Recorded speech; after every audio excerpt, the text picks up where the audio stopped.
Hi, good morning everybody. Can you hear me okay? Is this mic working? Yes. Yeah, okay. I think it's so cool that you've come here to spend your Sunday learning and growing. I'm really excited to be here. I haven't done a talk for a few months, so I'm kind of buzzed to be here. And I feel like I've learned a lot since I last talked about this subject and understand it better myself. Take a second to turn to the person next to you and say hello, shake their hand, give them a high five. We're Londoners. Don't always do that with each other. Okay, you don't have to get too deep yet. You're going to be talking a lot to each other. This is going to be interactive. So you all have something in common. You all are willing to spend your whole Sunday learning about psychology, you weirdos. So, this is a day on the self, on the psychology of the self. What an interesting question. Who are we? Why are we here? What are we here for? Big question. So, take a couple of minutes to just write down. I would like you to try and describe yourself in a couple of sentences. You got pens and paper, or if not, just write it on your phone. Have a think about that. Who are you? Now, if you figured yourself out.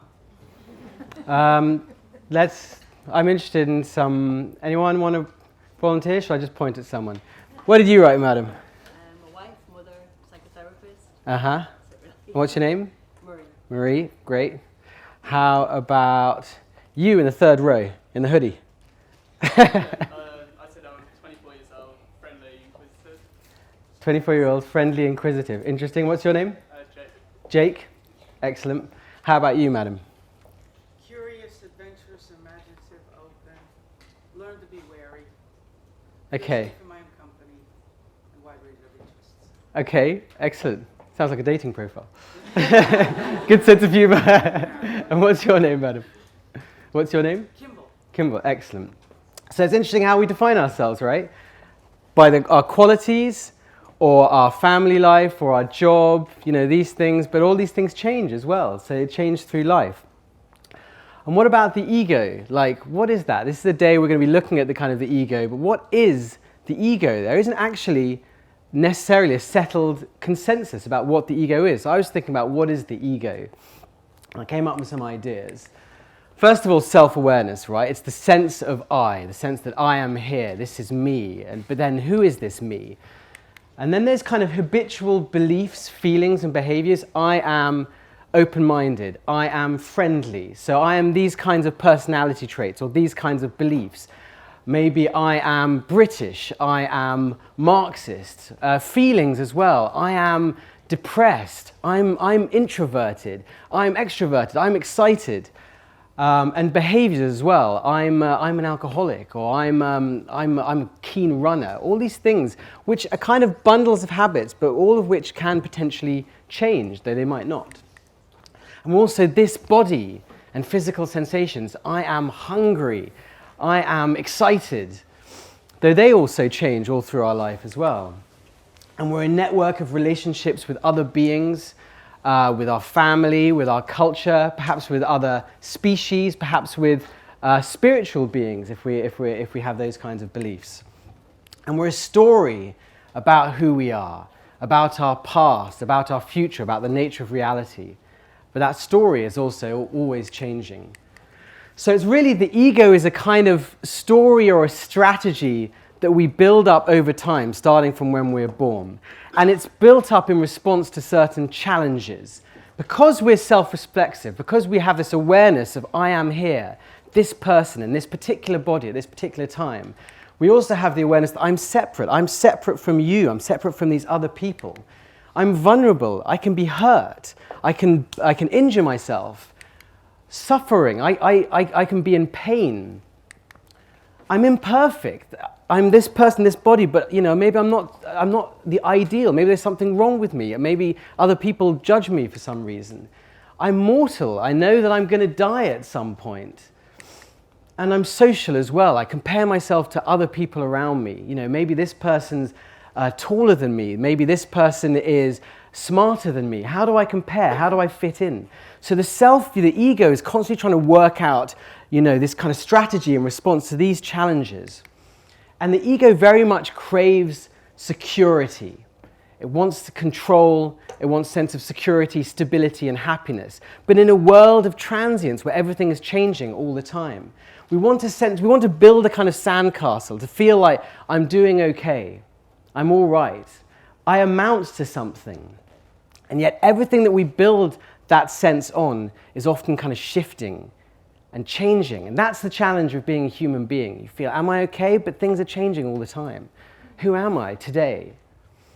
And you can end up in this kind of moments where it feels like your ego is falling apart. You get this kind of 3 a.m. neurosis. I had this a couple of weeks ago. I woke up and I got thinking. For some reason, I was in a rather agitated state. I think I'd had too much Chinese food that night, so I had a very high sodium content.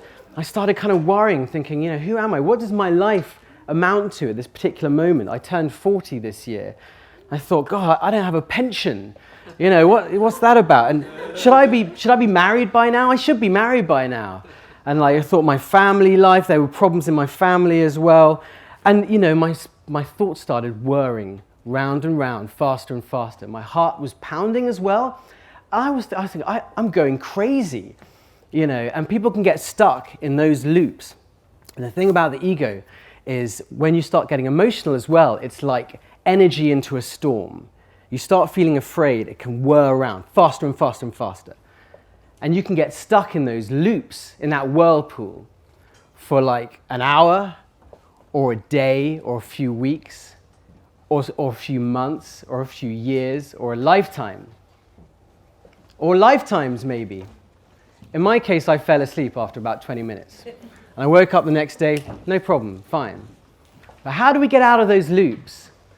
When we get stuck in our whirlpool of rumination, of thoughts, and we can really go crazy, can we let go? Can we learn to step out of those loops, that whirlpool? Can we let go when we're really holding on too tight? Because the thing about the ego is we crave security and permanence. But if it holds on too tight, it actually causes us suffering. So can we learn to let go? And really that's the question. Is there something beyond the ego that we can let go into? If we do let go, is there anything else there? Or are we just the sandcastle? Because if we're just the sandcastle, then we're fucked, kind of.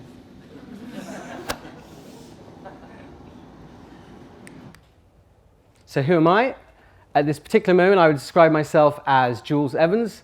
I'm a writer, practical philosopher, and I'm interested in ideas and practices, both from the past and from other cultures, which can help us to suffer less and to flourish more.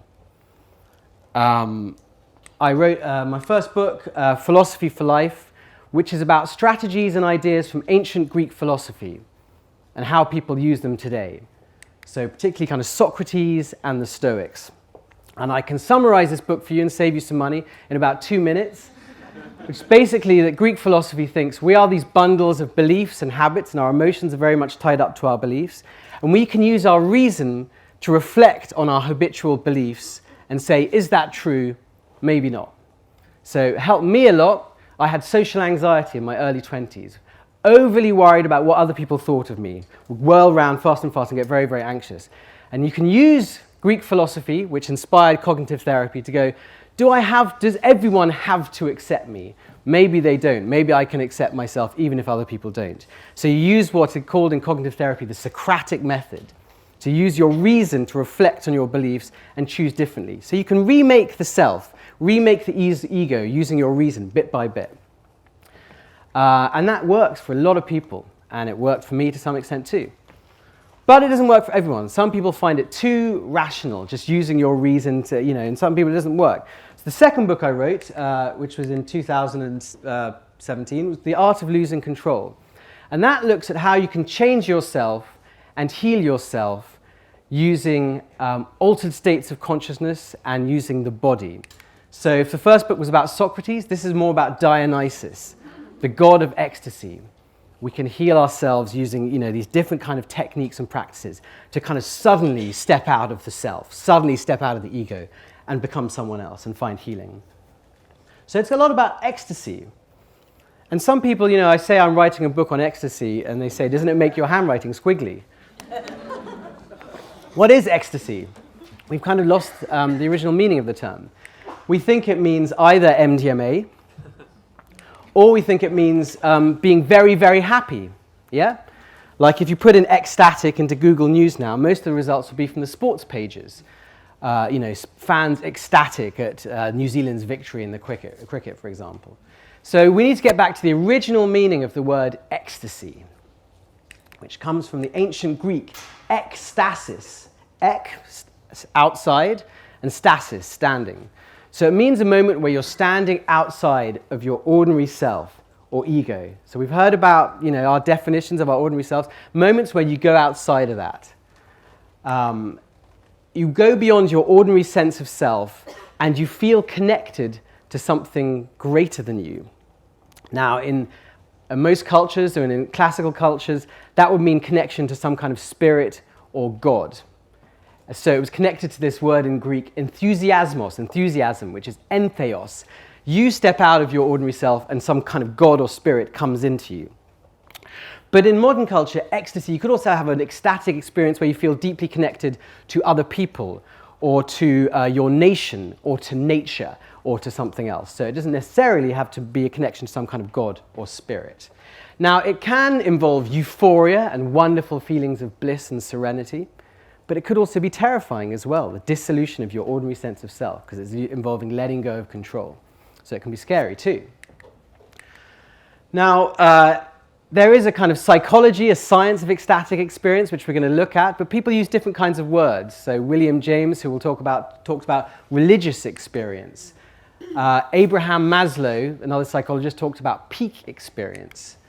Others talk about self-transcending experience, or altered states of consciousness. Or from a more negative side of this kind of realm of experience, you might talk about hysteria, or even the scary word psychosis. But it's a similar kind of realm, a family, a constellation of experiences, which involves going beyond your ordinary sense of self, surrendering control. Now, most cultures, at most times in history, have had ecstatic rituals, places where people can go to practice certain things, to get out of their head, to go beyond their ordinary ego, for healing, connection, meaning, and fun. Healing, you step out of your ordinary sense of self and somehow it makes you feel better. You get over something that you were carrying, some kind of mental problem, emotional problem, and so on. Connection, you step out of your separate ego and connect to other people, to your tribe, to nature. Meaning, you feel like you get a sense of guidance. The gods tell you what to do with your life. You get a sense of your place in the universe. Maybe a sense of what happens to your soul after death. And fun as well, let's not forget it. It is fun to get out of your head. It is fun to let go of your executive ego for a bit. We're not the only animal that does it. This is a moose that's eaten some fermented apples and it's got out of its head. So other animals also seek to get out of their heads, but humans particularly, because we have such a developed ego, we particularly love to get out of our heads. How long have we been doing that? Probably since Homo sapiens began. So Aldous Huxley suggested that ever since humans developed sapiens, self-consciousness, they also developed means to go beyond their kind of sense of self or ego. You look at some of the earliest human art, like the cave paintings at Lascaux.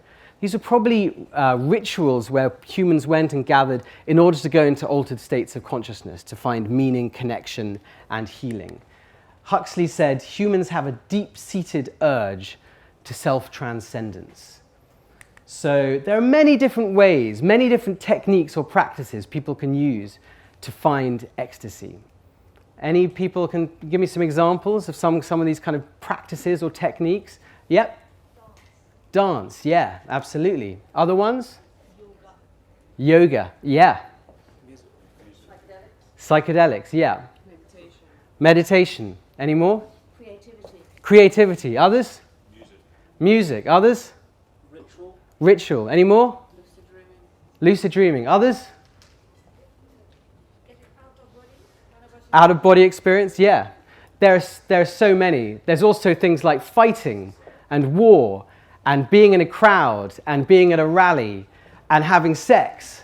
There's so many. And I got it into like 250 pages, but I missed out loads. I missed out laughter. I didn't talk much about theatre. I didn't talk much about cooking. So there are many different ways that people can find these moments of kind of epiphany, these spiritual experiences. But I mean, as we've said, a lot of them seem to involve music, dance, and performance. You know, in different cultures, a lot of them involve music and dance. Key kind of thing for helping us to go into these kind of ecstatic states. So, for example, the shamans in the upper Amazon, you go and you drink ayahuasca, and then they sing these songs to you, these icaros they are called, to call in the spirits in order to kind of heal you. So this video only gives you a kind of little taste of what that's like.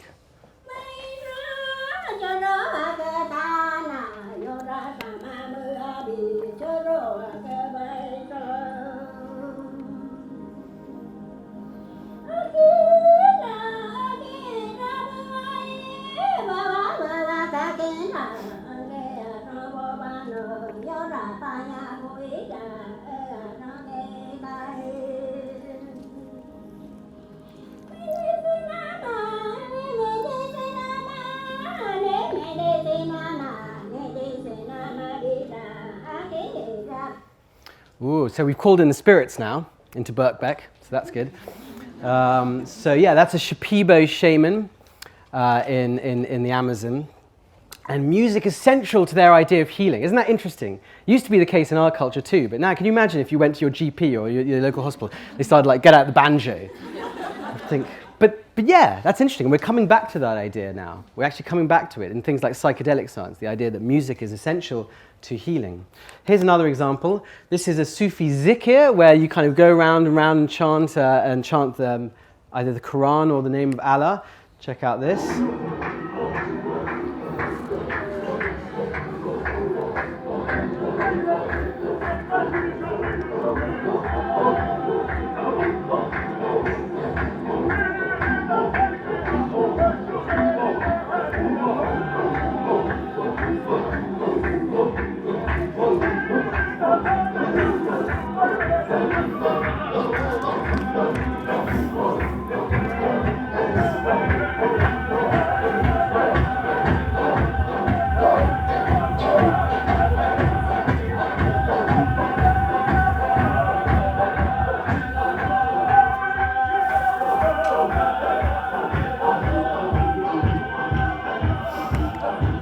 So if you do that long enough, you'll get into an ecstatic state. In the Hasidic Jewish culture, likewise, very much use of ecstasy and music as a means to connect to God in joy. So here's an example.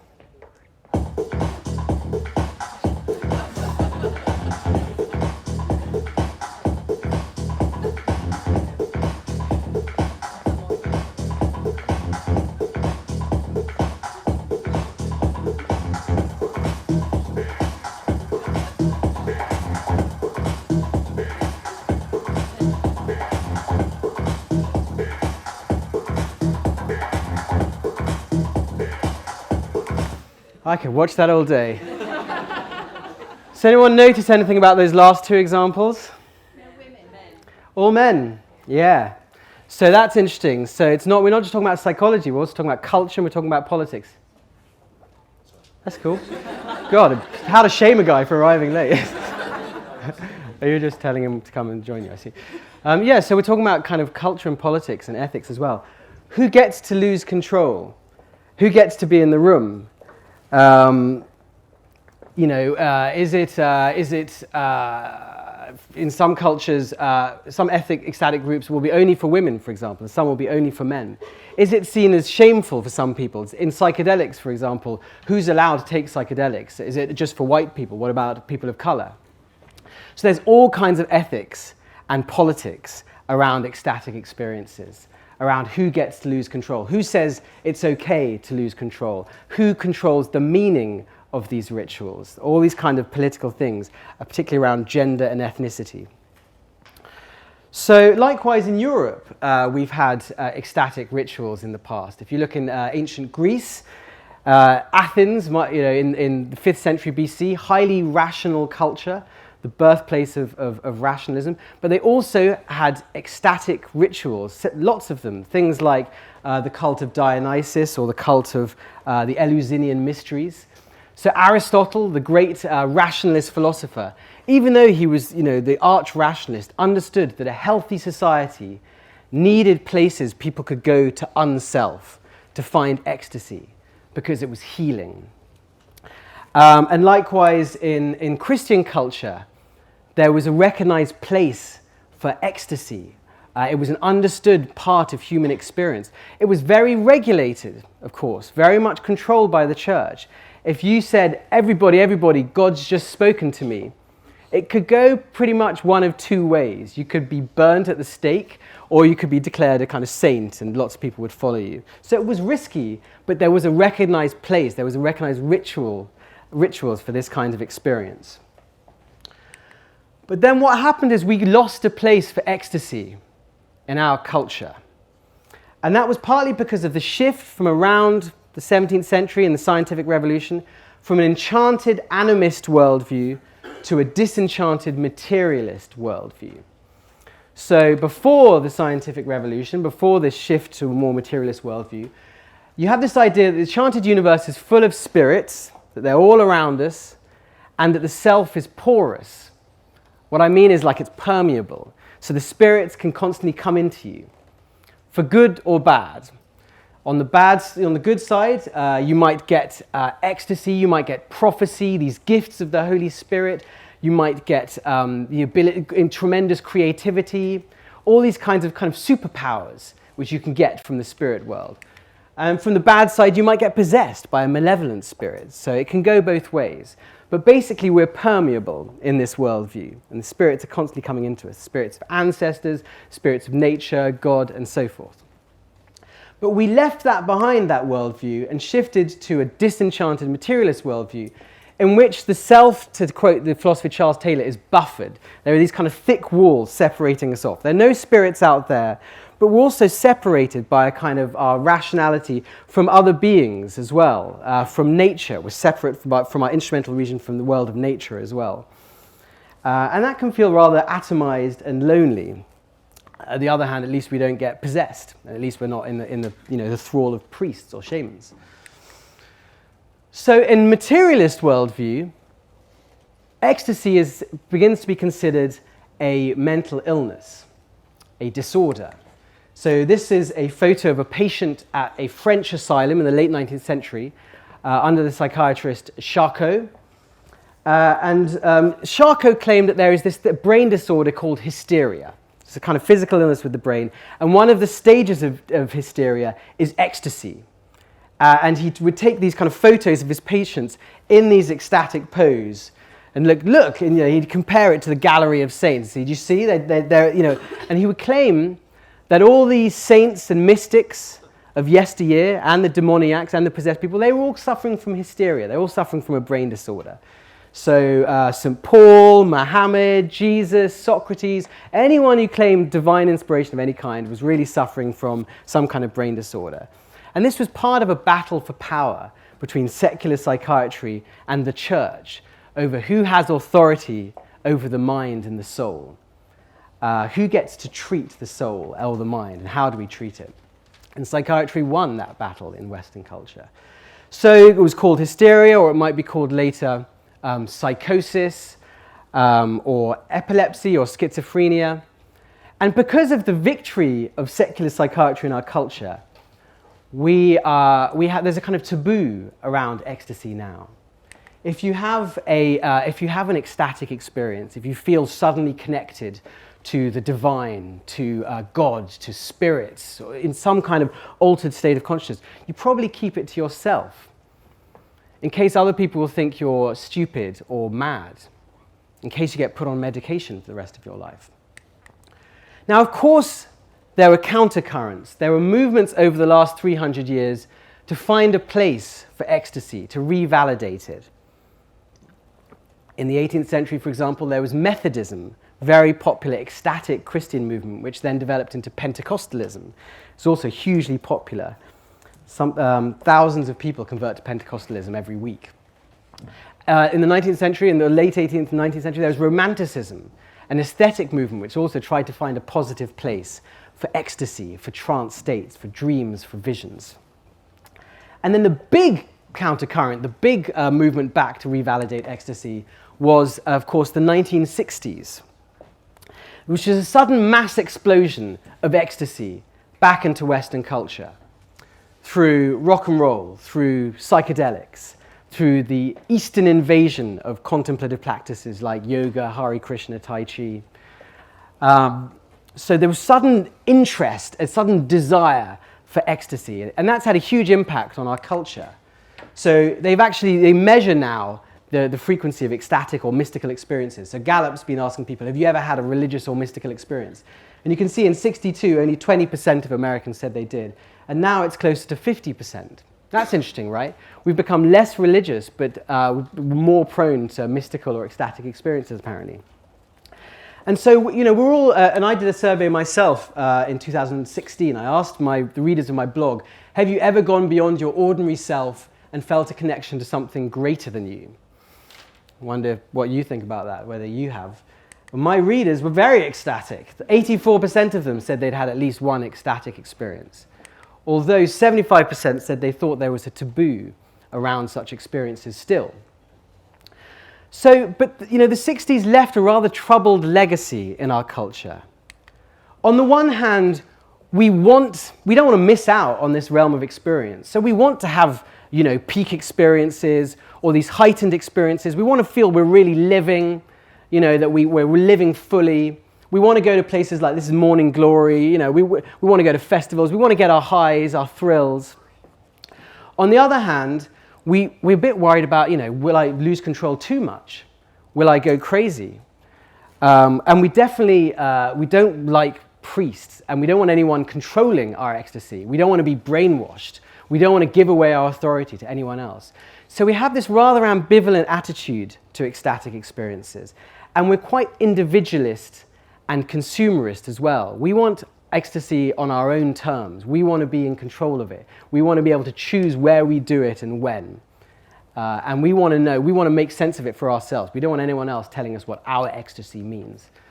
So there's a bit of a kind of consumerist attitude to losing control. There's a kind of ecstatic experience economy. We want to be in control of how we lose control.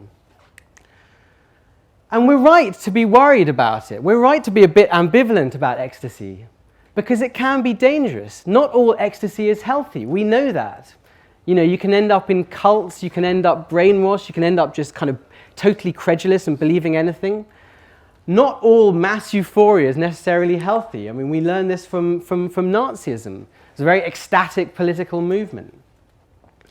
And so we don't look to priests now to tell us what ecstasy. So it's an important question is basically, can we find healthy ecstasy as opposed to toxic? So Aldous Huxley again talked about healthy transcendence and toxic transcendence. We all search for transcendence. We all try to get out of our head, out of our ego, to kind of get some release from that endless chatter in our heads. But we can do that in healthy or unhealthy ways. So Martin Sheen was an alcoholic. He said alcoholism is a misguided search for transcendence. I think Russell Brand would say something very similar about his drug addiction. So can we get healthy ecstasy rather than unhealthy? And when we're asking ourselves that question, we no longer so much look to priests because we hate religious authority and we want to be in control of our own ecstasy. And instead, increasingly, people in Western cultures look to scientists to tell us how to lose control safely, what kinds of ecstasy are good for us or bad for us. So we look to the authority. Scientists have replaced priests in that regard.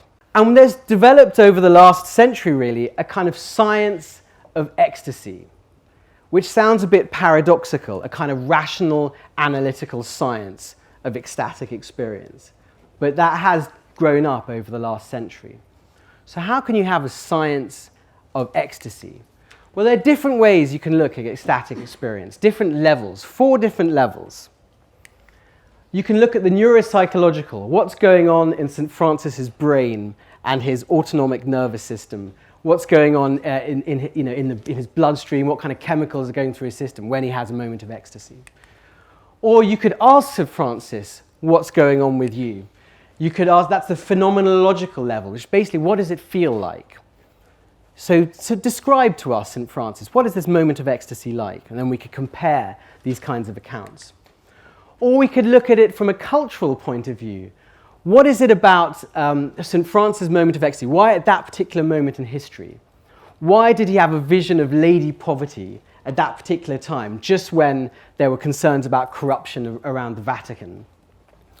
Why the cross? Why this kind of dress? Why did he attract so many followers? So we can use things like anthropology, history, sociology, and the arts to look at the kind of culture. And then there's a fourth level, ontological. Are people really connecting with some kind of God or spirit world, or is it just their imagination? If they are, what is the nature of that spirit world? Is it a Trinitarian God? Is it an animist world? So there are those kind of questions. Now, science doesn't really answer the fourth level, but it can tell us a lot about these other three, as can the humanities. So William James, really the person who launched this science of ecstasy with his book, The Varieties of Religious Experience, in I think it was 1902, very much kind of looking at the phenomenological way. So looking at people's accounts of ecstatic experiences and comparing them and putting them into categories. And he said, look, we can't know for sure if people are connecting to God or spirits, but we can say these kind of experiences happen a lot, and often they're good for people. They lead to what they feel is a more flourishing life. And so, using that phenomenological account, we can compare people's what's called spontaneous spiritual experiences. So that's one of the things I did in my book. Look at people's spontaneous moments. A spontaneous spiritual experience is you're just going down the street, as Philip Pullman was one day. He was walking down the Charing Cross Road, not far from here, in 1969. And suddenly something shifted in his consciousness.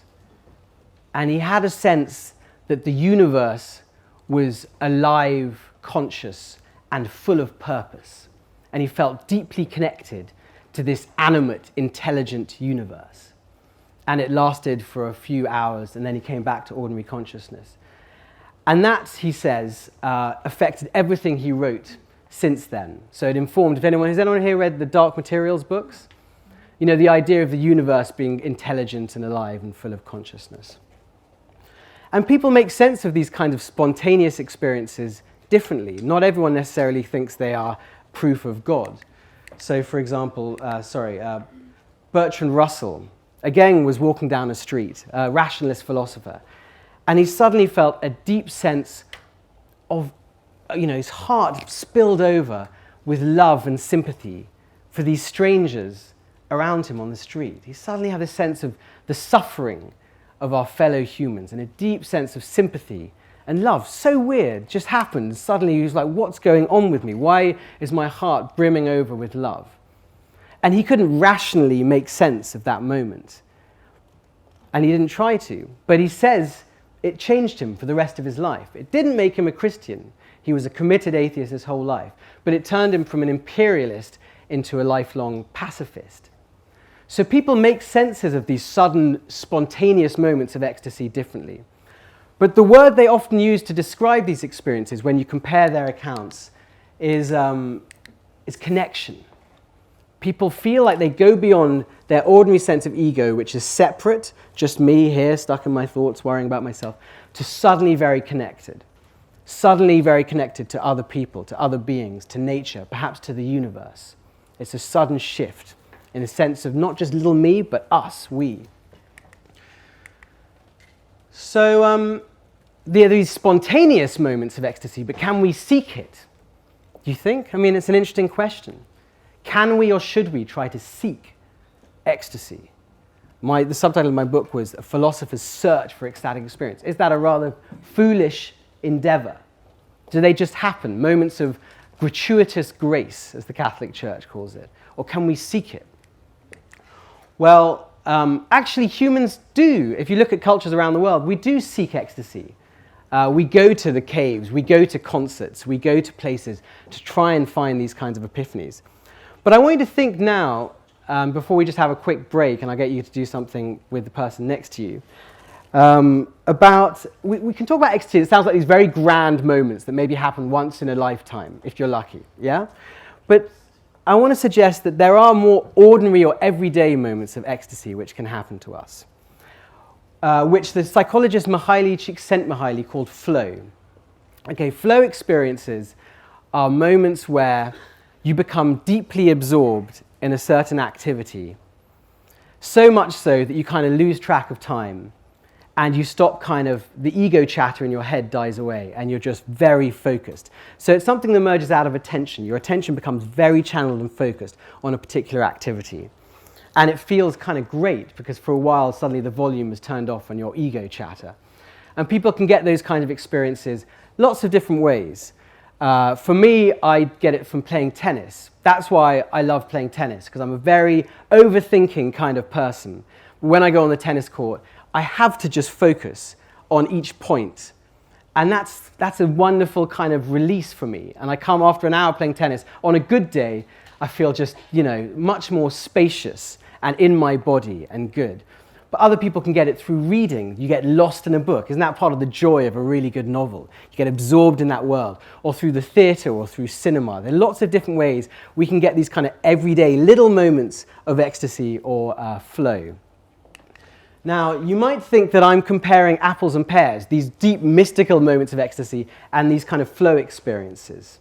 Maybe they're two different things. But I want to suggest to you that there's what I call a continuum of absorption. So on the one hand, there are these kind of everyday experiences of ecstasy, these flow states, where you get really into playing, tennis, or you hear a concert, you hear a song, and you just get carried away by it, transported. And then, if you get more and more focused, more and more absorbed, then you can go into really these kind of states of total kind of ego loss, these radically different states. All these kind of flow activities, like reading a book or a poem, or going to a play, playing tennis, all of them on a very, very, very good day can be what people call a kind of spiritual experience, a moment of real transport. Okay, I would like you now for 5 minutes to just have a chat with the person next to you about how do you get out of your chattering ego mind daily or weekly? What are the strategies you use to find these kind of everyday moments of ecstasy or flow? And how does it, how does it make you feel, and why do you do it? So let's do that for about 5 minutes. All right, how did that go? What are people's strategies? Anyone? Yeah? Yes? Walking? Mm-hmm. In the park? Kind of anywhere, you kind of noticed that it was that, I kind of thought it was that distraction. Yeah. I come up with an idea of walking in the park, how that maybe it was something physiological about the rhythm, Yeah. blah, blah, blah, blah. Distraction was visual. Yeah. In the park, you notice people that are sitting down, Yeah. they kind of go into Into the ruminative kind of mind. depressed. Yeah. So we thought, don't sit down. Never sit down. Let's get up. Let's go down Mallet Street, up and down. Yeah. And it's, so that was, I talked about romanticism, and they revalidated kind of ecstasy and tried to find a place for it as well. And walking was so important for them, for the romantics. From Rousseau, talks about the kind of reveries of the solitary walker. Is that the name of his book? I think something like that. And Wordsworth, who just walked thousands and thousands of miles and used it as a means for poetic inspiration. So absolutely. Yeah. I found doing something different Yeah. that I didn't do last time. Something completely beyond what I could think of. Okay, like for example? No idea. Okay, that's mysterious. But it's interesting, right? So part of the reason people sometimes seek epiphanies in ecstasy is to de-automaticize. Is that a word? Yes, so we're sometimes in our habitual automatic things, and it's just like we're kind of sleepwalking, and sometimes moments of ecstasy, we step out of those automatic habits, and that can be very disorientating.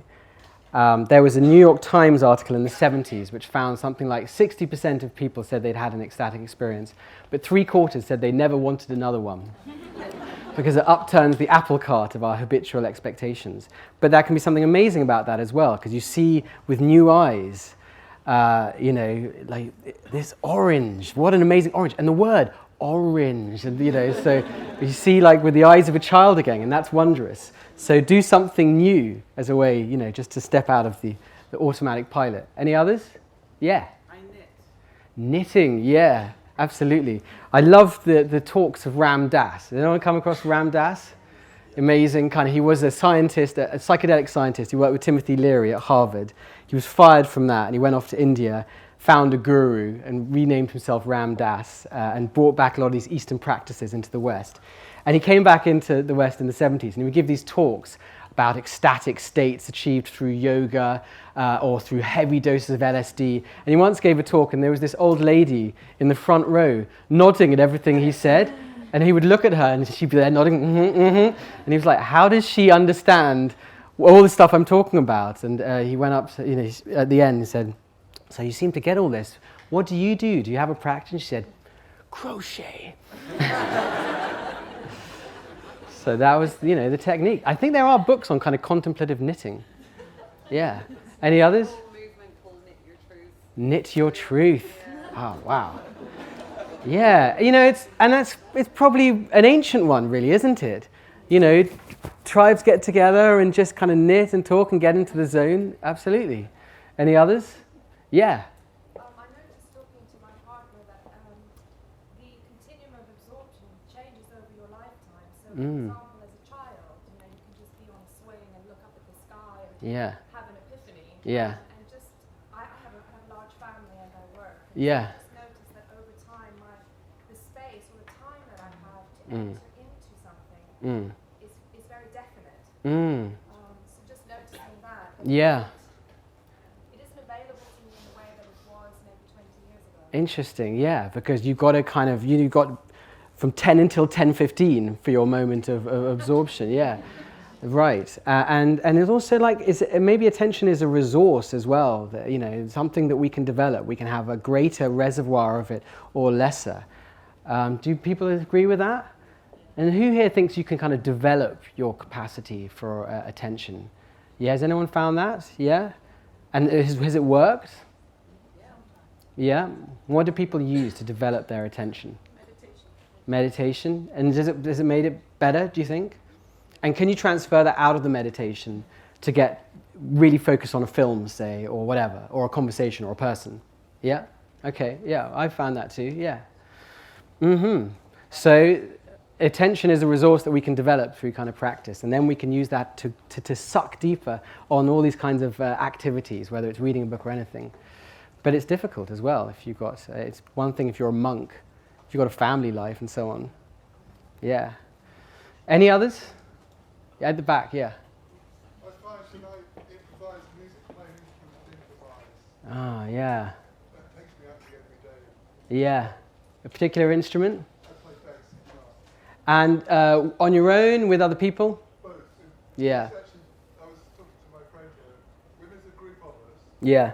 if we're just improvising and communicating through music, that's a flow experience. Ah, it is. It's sweet, isn't it? So I had social anxiety in my 20s, and then I went to Russia as a journalist, and I was still pretty anxious, though I was better. And I was in a band there called the Nervous Wrecks. I came up with the name. My band before that was called Lunatic Fringe, so you can see a kind of... I noticed a correlation between how well I drummed and how shitty my day was. Like if I'd had a really crap day, I would drum with intensity as a means to catharsis, and there was a lovely moment where I'd be suddenly back in my body and connected to the people in the room, having been really in a kind of cocoon of rumination. And that was just a wonderful feeling of breaking through. For a lot of people, music is their therapy as well. Like Bruce Springsteen's had kind of bipolar disorder, and that, the desire to kind of get out of that is what gives him that energy to go and perform for like 3 hours and to connect with the band and connect with the audience. Because when he's off the stage, you can be back in that loop, in that cocoon. Okay, yeah, brilliant. So I'm going to talk now about deeper experiences of ecstasy. These all can be pretty deep, though, and you can knit deep. But I'm going to talk about, what about, can we seek these kind of real, altered states of ego dissolution? And I'm going to talk about 3 activities and some of the research around them and compare them as well. Psychedelics, meditation, and moments of surrender, kind of like faith healing. So, psychedelics. We should start by saying they're illegal in this country, most of them, and they can be dangerous. And I messed myself up with psychedelics in my teens. First tried LSD when I was 15, probably too young. You know, friends of mine and I had tough experiences on them as well, so this is not a subject to be taken lightly. Nonetheless, humans have taken psychedelics for millennia. So this is a picture from the Aztec Codex of someone eating mushrooms and the Lord of the Underworld approaching. He's behind you. Looks like he's going to have an interesting trip. So Aztecs would take mushrooms partly for fun. So they're, you know, if you have a kind of, you know, a party, the aristocrats would all get together and eat mushrooms just to kind of fun and dancing. But they also used them for prophecy. So there was an Aztec prophecy that men with beards would come and conquer them, which they got from mushrooms, turned out to be kind of accurate. In European culture, scholars aren't entirely sure, but they think that there may have been some of these secret mystery rites which happened in ancient Greece and in other places may have involved psychoactive substances, though we don't know because they were secret. But there was the Eleusinian mystery rites, for example. All of Greece, once a year, would go to this place. They would fast on this route to this place, Eleusis, prepare themselves, hone their intention and their kind of moral sense, put on white clothes, go into this chamber, and then drink this potion called the kykeon, which is something made perhaps to do with corn and the goddess Demeter. So some people think it might have contained some kind of type of ergo, which is what LSD came from. And then they would go on this terrifying journey to the underworld, feel themselves confronting demons and monsters, darkness, wandering, shaking fear, until they emerged into the light and felt themselves blessed and reconnected to their fellow Greeks, brothers and sisters of Demeter. Cicero said, of all the gifts of ancient Greek culture to the world, the greatest was the Eleusinian mysteries, because it helped people to die with a better hope. It made them feel that when they died, they would connect to some kind of blessedness. So people had that idea before Jesus, before Christianity. But we don't know for sure if they were definitely drinking psychedelics, so it's a contentious topic. But there was some kind of rituals involving psychedelics in ancient European culture. But then we lost that. It's rather strange. Somehow or other, we lost our psychedelic rituals. We lost the idea. And it's interesting that all those centuries, magic mushrooms were growing in Britain, in our fields. But people weren't really aware of them. There were occasional cases of like a vicar who would make himself an omelette, say, and then be found giggling on the street. You'd be reports of this in the 19th century, but no one really thought, hey, that sounds fun. Let's find these mushrooms. What was he eating? They just, the very minor cases. Basically, there was ignorance about it. People didn't really know about these things. And then it came back in the kind of early. There were things like opium, for example, in the 19th century, kind of psychoactive, and people discovered peyote and mescaline in the kind of early 20th century, late 19th century, and started to experiment with that and found that it had these interesting properties. So by the 50s, there was some research into mescaline, and people like Aldous Huxley were taking it. And then in the late 50s, people discovered that there were indeed these magic mushrooms that people could eat.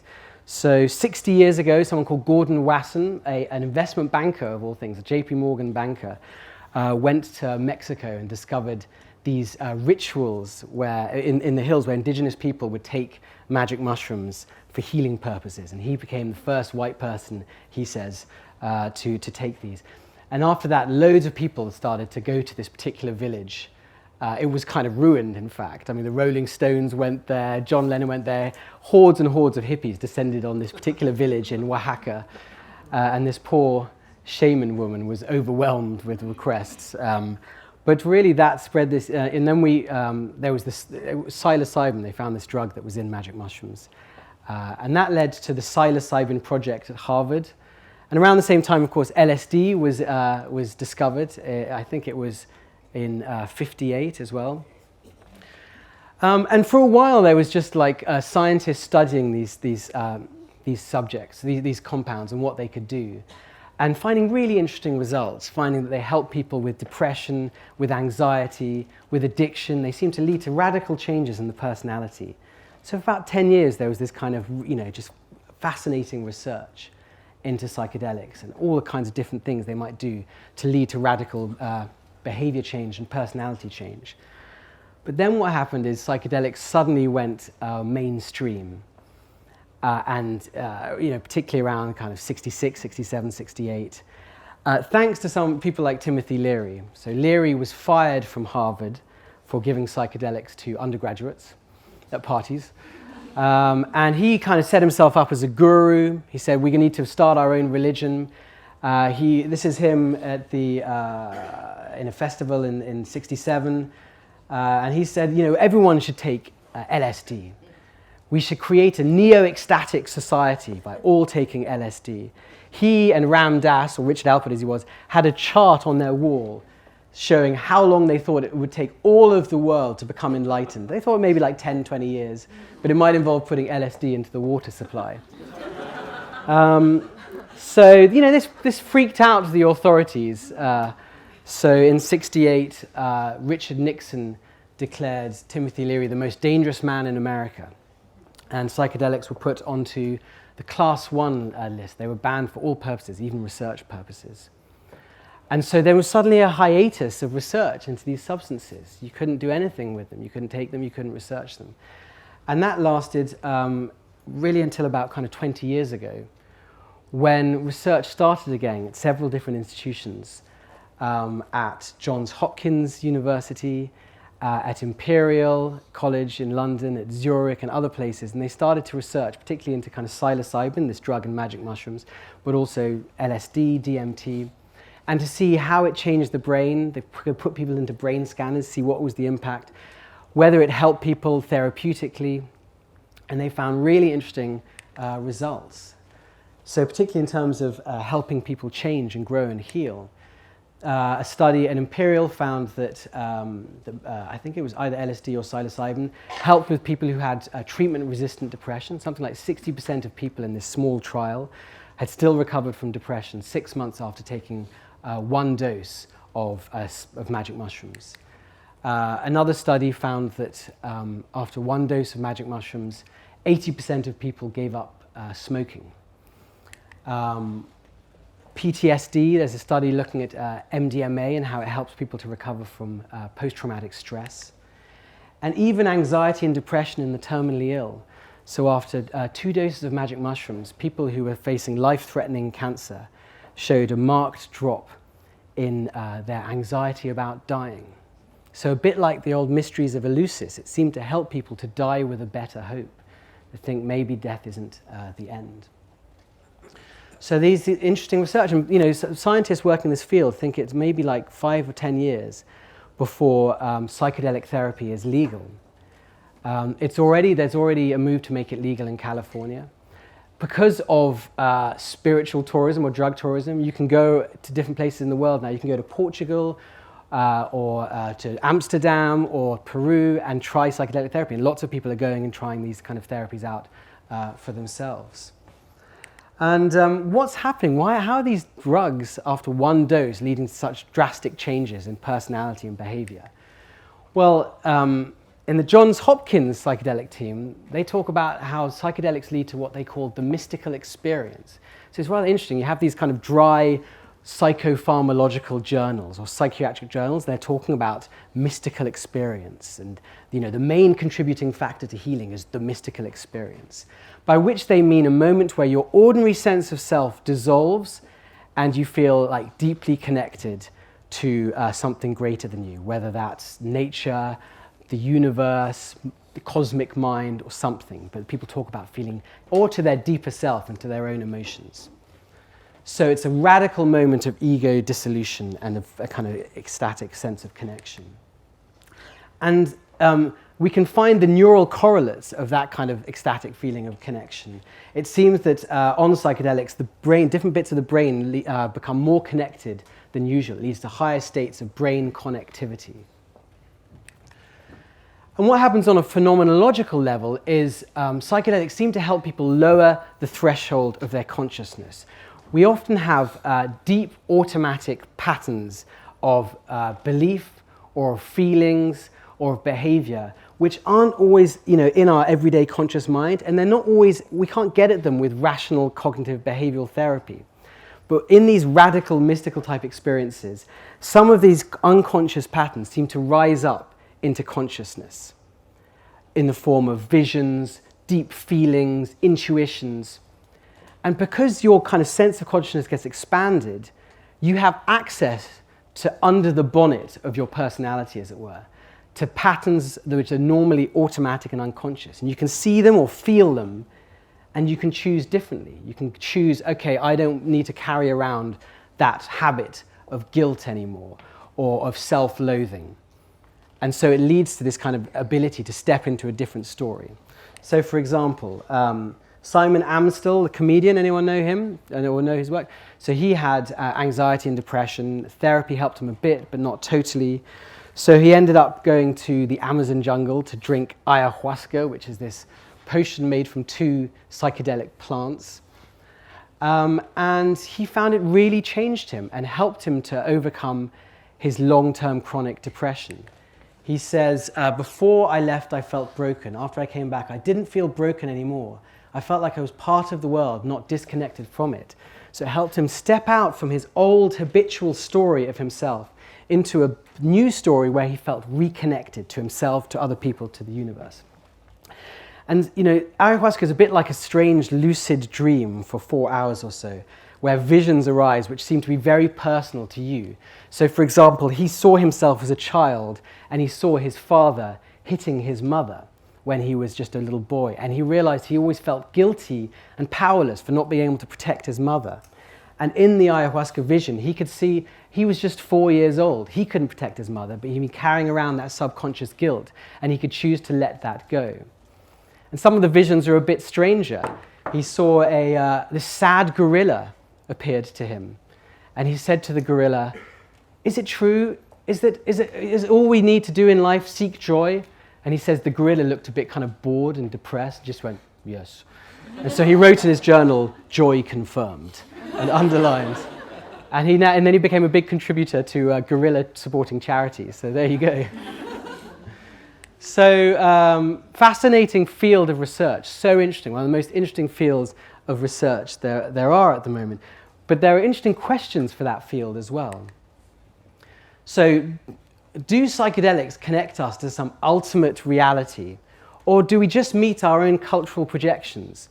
So, for example, if you look at Westerners who take ayahuasca, we often think that everyone goes to the same place on ayahuasca, that we all meet a spirit called like Mama Ayahuasca, who's this kind of benevolent life coach who guides us to, through life and helps us to heal childhood traumas, moves us to a place of love and acceptance and grace. And that's pretty much what everyone has with ayahuasca, right? This is going to be the Western assumption. Aya will help you, Aya will be there for you, Aya will guide you and love you. So you really just change the word Aya for Jesus, and you've got a very kind of Christian model of what ayahuasca does. But that isn't necessarily how indigenous people would take or experience ayahuasca. They have a different model of illness and healing. In the indigenous model of illness, if you feel unhappy or ill or depressed, it's because probably someone's cursed you. And you take ayahuasca to find out who's cursed you, to remove the curse, and to get revenge. So it's a completely different model. So really, people, you can think that if you take ayahuasca, you're all going to the same place, you're all having the same experience, but actually different cultural, settings and contexts lead to quite different experiences. So that's a question. Do we all go to this mystical experience, or do we just see back reflected to us our own cultural expectations? If you say to someone before giving them magic mushrooms, and now you're going to meet the great polar bear, will they then meet the great polar bear? Is this just reflecting back our expectations? So that's one question. Another question is the mystical experience true? And does it matter? So the study at Imperial, for example, people were freed from their depression because they felt connected to some kind of, greater power sometimes, or people felt less anxiety about dying in the Johns Hopkins study because they felt maybe death is not the end. They felt they'd had this intuitive experience of that. But is that true? Maybe that's just a delusion. One of these scientists at Imperial says psychedelics lead to kind of primitive regressive thinking. Does it matter if it's true or not, if it's helping people? So that's an interesting question. And is it safe? You know, what about bad trips? Can it harm people? A lot of people on psychedelics meet entities, do all these, or spirits. Something like 50% of people who take ayahuasca or on DMT they go into a realm which is occupied. It's full of these beings. Who are these beings? Are they real? Do they all wish us well? You know, in Western psychedelic science, they say anything you see is a projection of your mind. You should recognize it as a projection of your mind. Maybe that's not true. In shamanic culture, some of the things you meet might not wish you well, and you might need protection from them. So these are some of the interesting questions. I interviewed one of the leading psychedelic scientists last week, and I said to him, so do you believe in negative spirits? And there was just this long pause. He just didn't know how to answer, how to approach that question. But it is an interesting question. Okay, a second technique for these deep mystical experiences is contemplation. One of the oldest and most established in Western culture. So you look back at Christianity in the 12th, 13th, 14th, 15th century, and you had monasteries and nunneries which were kinds of laboratories for inner exploration. They were experts at deep diving into the psyche. And they would create for lay people these books which were kind of guides through the deep levels of the self, kind of maps of the mind. They would often use these visual metaphors. So this is St. Teresa of Avila, a 17th century mystic, and she, or late 16th, and she wrote this book, The Interior Castle, which imagines the self as a castle with 7 different levels, and it guides the reader on this journey through these things. So they would model the mind with these metaphors. And ecstasy was actually not the aim of these contemplative practices, but it was just something that happened along the way. So when you practiced contemplation long enough, occasionally you would have moments of rapture and joy, but you shouldn't get attached to it, according to Christian contemplation. It's just something that happened along the way. It wasn't the goal. The goal was union with God and service to God. And then, unfortunately, we lost our indigenous contemplative tradition. So we, in the dissolution of the monasteries, 800 monasteries and nunneries were closed in 1 year. And we lost all those maps for the mind, all those guides into the deeper levels of the self, all those metaphors, all that expertise. We lost that. What a wound to our culture. And instead, we turned our gaze outwards to the external world. He said, who cares about, that's all just navel gazing. You look into the self and you get lost in dreams. That's not, what use is that to anyone? Let's learn about the world. Let's learn about the world of matter. Let's learn how to measure and control and transform the external world. So we turned our gaze totally outwards, and we lost any kind of interest in the inner world, any ability to map it. And that was unsustainable. That was never going to last. It was an unbalanced form of culture that Western culture existed in for centuries, where it was so focused on the outward world. We needed contemplative practices to understand the self. And so it was inevitable that we were going to find them somewhere. And what happened in the 20th century, and particularly in the 1960s, was a kind of Eastern invasion, a sudden influx of contemplative practices from the East, like transcendental meditation, Zen, Tibetan Buddhism, Vipassana, Hare Krishna, Tai Chi, and they've, in the last 50, 60 years, transformed our culture, these practices. So it's become very common now to have some form of contemplative practice. Time magazine called it the mindful revolution. So something like 9% of Americans now have a meditation practice, 15% practice yoga. Who here does some kind of contemplative practice? Wow, yeah. Anyone here do kind of Christian contemplation? There we go, yeah. So, I mean, I went to a conference on contemplative studies, thousands of people, hundreds of presentations, and they were all about kind of secular Buddhists. There was no real interest or awareness in indigenous contemplative practices. But that's because they kind of need you to believe Jesus was God. So it's quite difficult to get into them if you don't believe that. I tried. These practices, we get these mystical experiences. They just arise, and they can be a bit scary if you're not expecting them. But if you have some kind of contemplative practice, some of these kind of experiences just come along as you expand beyond your ordinary ego. So Jack Cornfield did a study in 1979 which found 40% of practitioners on a 2-week retreat report unusual experiences like rapture, visions, autonomic irregularity, and not always pleasant.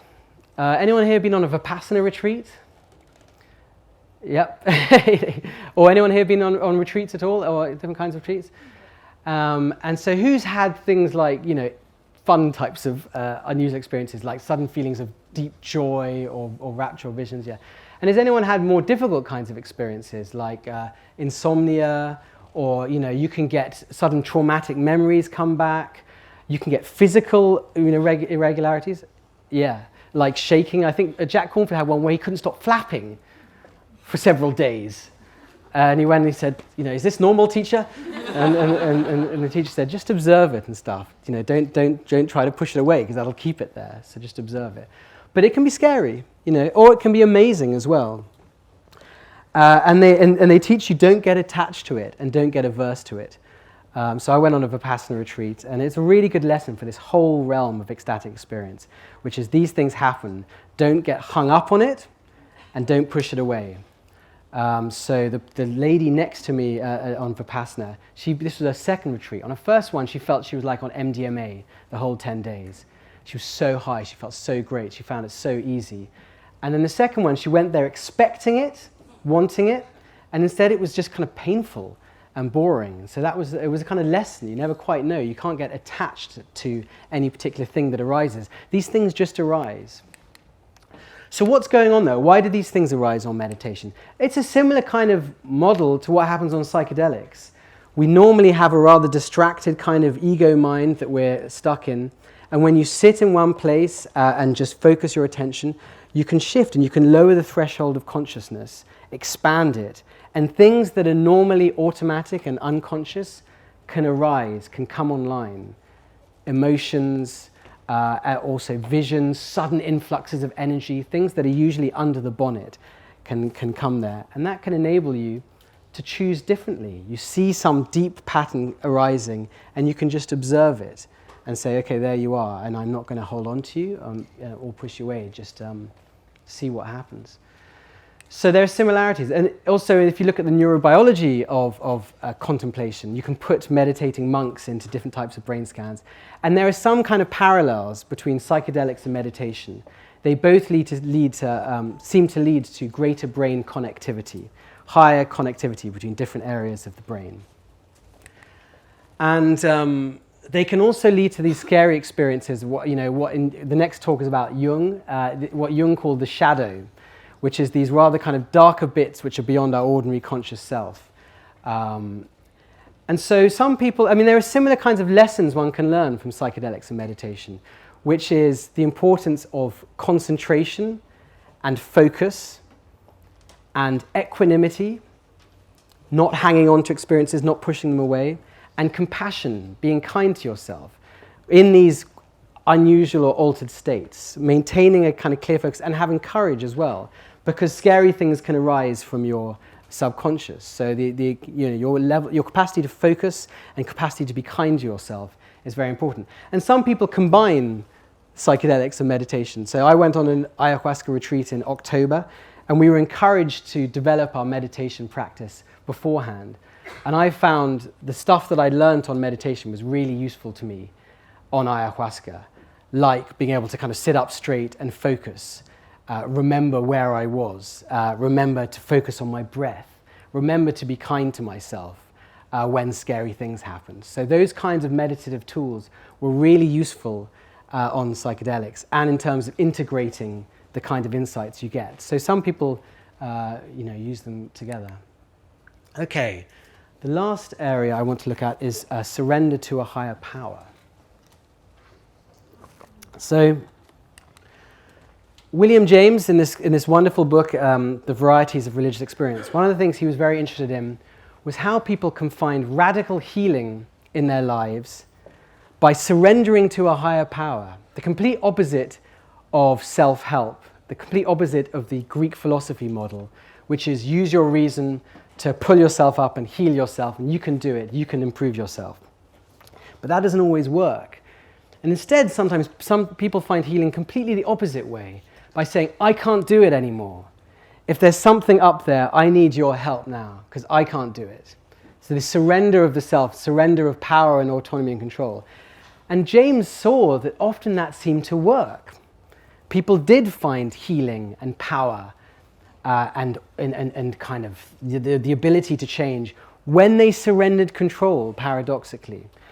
One example, famous example, is Bill Wilson, the founder of Alcoholics Anonymous. He tried many different techniques to overcome his chronic alcoholism. It didn't work. And finally, he fell to his knees in a hotel room and said, okay, I can't do it anymore. I'm done. I'm finished. If there's something up there, help me. Otherwise, that's it. I give up. And he had a full-on ecstatic experience. He saw a kind of white light. He felt the room fill with a kind of noise and wind. It was like something from the Old Testament. And he felt reborn. He felt like able to step out from his habitual narrative, I'm Bill, I'm an alcoholic, and not be that, and be something else. He open to the possibility of a different kind of story. So it's interesting, if you look at cultures around the world, there are places of surrender, places they go to surrender to God in some form or other. And in many countries, that's what mental health care is. There is no psychiatrist around, there are no therapists around. If you have an emotional problem, you go for faith healing in some form or other. And it often seems to work. So I was interested in this. The reason I'm interested in this whole area, one of them is having had social anxiety and post-traumatic stress when I was a teenager, I found a lot of healing through a near-death experience, which happened to me when I was 24, where having tried everything to get better through university and so on, I was on a skiing holiday in Norway with my family, and I went through a fence on the first day on the side of a mountain and fell off this kind of cliff and fell 30 feet or so and broke my leg and banged my head and was transported somewhere else, into a kind of white light, and felt totally healed and loved and okay. And this lasted about 2 minutes, I think, because then my uncle skied up and said, oh my God, you're covered in blood. And it kind of lasted for a while, and it helped me on this path to healing. And I didn't know what the hell that was. Or how could I get it again, because I felt so great. And over the years, the old patterns of anxiety and depression would come back. So I was like, that felt like I connected to some kind of loving God thing. And I wondered if I could connect to that again. And it was something deeper than rational Greek philosophy. Greek philosophy massively helped me too. But what was that experience? So while I was researching this book, I thought, well, it sounds a bit like kind of the Holy Spirit. So maybe I could find that in Christianity. I rejected Christianity when I was about 12. Thought it was, really silly. But I wanted to find out. I met some people who ran the Alpha course. Is anyone here been on that? Hands up if you've been on that. No shame here, no judgment. Okay, 2 people there. So the Alpha course is it's a kind of course that millions of people have taken. And it's like a course in ecstatic Christianity. You meet up with people, a group of about 15 or so, every Thursday evening, and you talk a little bit about your stories. You open up to each other. It's a very nice kind of group therapy type thing. And they also they get you to pray for each other. And then they try to kind of help you towards an ecstatic encounter with Jesus. So you go on an Alpha weekend and they say, we're going to teach you this prayer, come Holy Spirit. Well, that's all you have to do. invite the Holy Spirit in. So it's this model of the self as porous. We can invite the Holy Spirit in, and then we'll be healed and supported and carried. So I went, I loved the group kind of aspect, really liked the people on the group. How nice to kind of meet up regularly with a group of people and just check in with each other. How nice to pray for each other as well, just wish well to each other. So I went on the weekend and I said, the prayer, "Come Holy Spirit." And then I opened my eyes and the vicar was standing next to me with a grin. And he said, "Did anything happen? Did you feel anything?" And I was like, not really. I felt a bit wobbly, but nothing much, nothing very major. Other people around me were definitely having kind of powerful experiences. People were in tears. People were kind of, I didn't really get anything. So I was a bit disappointed. I was like, what, is God not into me? What's going on? So I carried on researching, and I researched about different kind of ecstatic Christian movements, like the Welsh revival of 1904, where 10% of the population of Wales converted to Christianity and alcoholism levels plummeted. And I went to Wales, and I went to this kind of retreat called Brennan in Pembrokeshire, which is known as being a very ecstatic place where miracles were constantly happening. And I went on their summer retreat. And we were in a church in the countryside in Pembrokeshire, and I was surrounded by ecstatic pensioners. And it was full on, and people were fainting, screaming, exorcisms, all this kind of stuff. It was the worst holiday ever. And then I retreat to my hotel room and read all these books about the kind of, the history of these kinds of movements, the Quakers, Pentecostalists, and so on. And yet, over the days, it kind of, they were pretty nice people there. They were so friendly. And I did really want to connect to whatever it was that I'd had that experience of, to connect to that God of love. And at some point, I think on the last day, I was right at the back of the church, and I said something to myself like, okay, if there's something there, I surrender to you. And I choose to I said, I dedicate myself to you. And then something happened.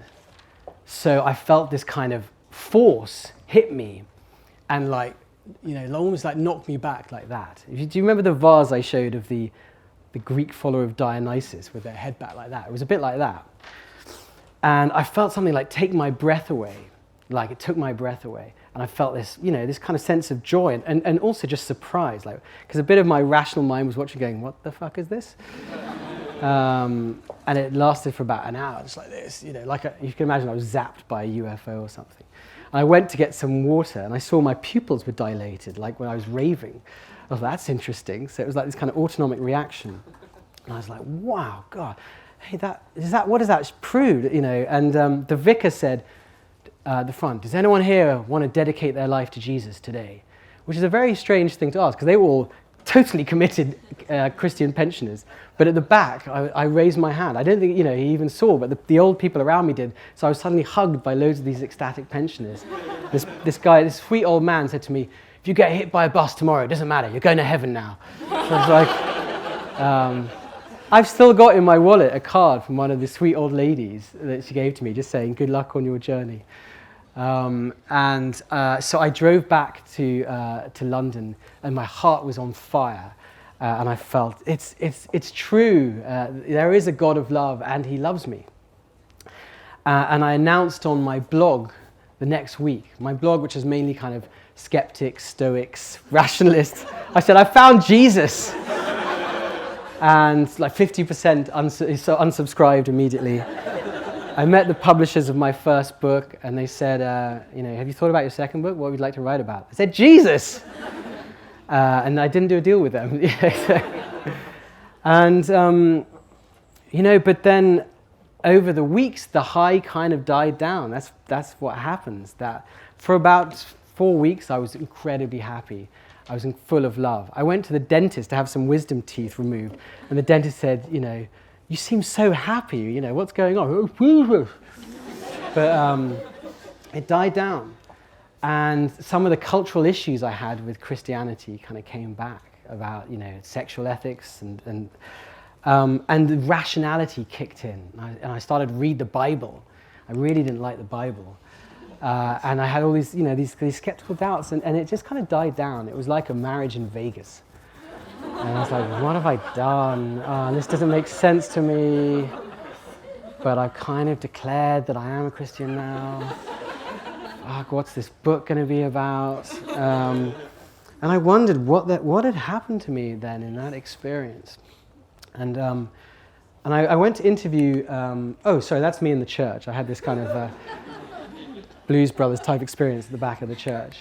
So I went to, and one of the people I interviewed when I was thinking about this was Darren Brown, who'd grown up a Pentecostalist, very into it when he was a teenager, very into the kind of ecstatic Christianity, but then had lost his faith at university. And I said to him, what do you think that was? Was that just kind of hypnosis? Something about the crowd and primed by the vicar, that it was some kind of hypnotic induction which led to this powerful thing? And he said, well, we don't really know exactly what hypnosis is, for one thing. We don't know if people are just going along with a kind of group dynamic, or people are really going into some altered state of consciousness, some difficult neurological state. But he says, we do know that it often kind of works for people. It often leads to healing. And he found this in that show. Did anyone see the show Miracle? So the second half of the show, he pretends to be a Pentecostal preacher. And he invites people up on stage. And it's all kind of, he goes, I'm going to heal you. I'm going to cast out the demons. The Lord is going to come upon you. You can imagine the audience, Darren Brown people, like cynical, like Londoners. And they would kind of queue up on stage, come on stage. And the weird thing was, like, they would pass out. They would start shaking. So if you looked at Twitter, you know, after one of his shows, it was full of accounts of people who said they'd actually found healing. So this guy says, didn't get to ask my question, Darren Brown, but 10 months after being on stage at Miracle, my dad doesn't feel the chronic pain in his leg. Faye Johnson says, just watching Darren Brown and reliving when I saw it live, you healed the pain in my right foot and my dad's too. Thank you. And this guy says, my legs started to buckle with the mass healing and a weird sensation spread. I wet myself. So that's interesting, isn't it? Like, you know, the actual kind of healing can happen. So what's going on there? And I went to Nicky Gumbel, who's the vicar who runs the Alpha course. And I said to him, don't you think this is just hypnosis? When you say on the Alpha course, you may feel a kind of tingling or a warmth, you may feel like something carrying, you may feel a kind of breeze. Isn't this just a form of hypnotic induction? And he says he's asked himself the same question. And when he was a skeptic, he thought maybe this is just hypnosis. And he said, we don't entirely know with ecstatic experiences in Christianity. Like, he said there are three things it could be, any ecstatic experience in Christianity. It could be psychology, just kind of group dynamics or expectation. It could be the devil, or it could be God. And we don't quite know. And it's mysterious. And even in the church, people get freaked out when mass ecstatic moments happen. So HTB, where he works, was very ecstatic in the 80s. You know, the people would, filled with like what they called holy laughter. The whole congregation would be like cracking up. Nicky Gumbel is rather, you know, stiff public school barrister. He had to be carried out of the church catatonic because he'd passed out back in the 80s. So he says, you know, so a lot of people thought this isn't right, this is freaky, this is demonic in the church. And he said, we don't entirely know, but what matters is the fruit. We don't know the roots, we don't know where these things come from for sure, we don't definitely know. But we can see, does it transform their lives for the better? Does it lead to people being freed from alcoholism, to marriages being saved? Does it lead to them becoming a better person in their society? That's a fascinating answer, really, from him, because it's exactly the answer that William James gave. He said as well, like, when you look at ecstatic experiences, we can't know the roots, we can just know the fruits. Does it make people feel better? Not just feel better, does it make them better people? And often it does. So it seems to be this kind of model again, similar kind of model for these ecstatic experiences in faith healing, which is that people seem to go into some kind of, they lower the threshold of consciousness, go into some kind of subconscious state. And William James said, We don't know if it's just the subconscious and some kind of auto-suggestion that's leading to healing, or if it's the subconscious and God. He said, if there is a mechanism through which God operates on humans, it's probably through the trapdoor of the subconscious. So it may be just the subconscious, or maybe subconscious and God or spirit in some form. So, a new scientific consensus is emerging, which is that ecstatic experiences are not always pathological, that they're often good for us. They're quite common, happen to lots of people, not weird, and they often lead to good outcomes, to people feeling healthier, more connected, more sense of meaning in their life. But there's a question, that's the very pragmatic analysis of ecstasy. There's still the question, what does it tell us about reality? Is this all just auto-suggestion? Is this all just hypnosis? Is this all just cultural projection, smoke and mirrors? Or are we really connecting to some kind of spiritual reality that's transpersonal, that's beyond the human? And if so, what is the nature of that reality? And that is still an open question. But we should also talk about the dark side of ecstasy. I'm very happy with that animated slide. Because there is a real dark side as well when we go beyond our kind of ordinary conscious ego. Not everything down there in the subconscious is treasure. There are kind of monsters and dragons down there as well. So in ecstatic states, people can be hyper-suggestible, which is why you have to be very careful about the context in which you unself and find ecstasy. If you're going to do psychedelic therapy, for example, don't do what many tourists do, which is just go to Iquitos in Peru and go off with the first person who says he's a shaman on a street corner, because he might not know what he's doing, or he might be a rapist. So, I mean, like, you look at, in the 60s, some of the crazy cults that were using psychedelics, like the Manson family, and all his followers, because they were taking so much LSD, they were very hyper-suggestible, so they really thought this failed musician was God.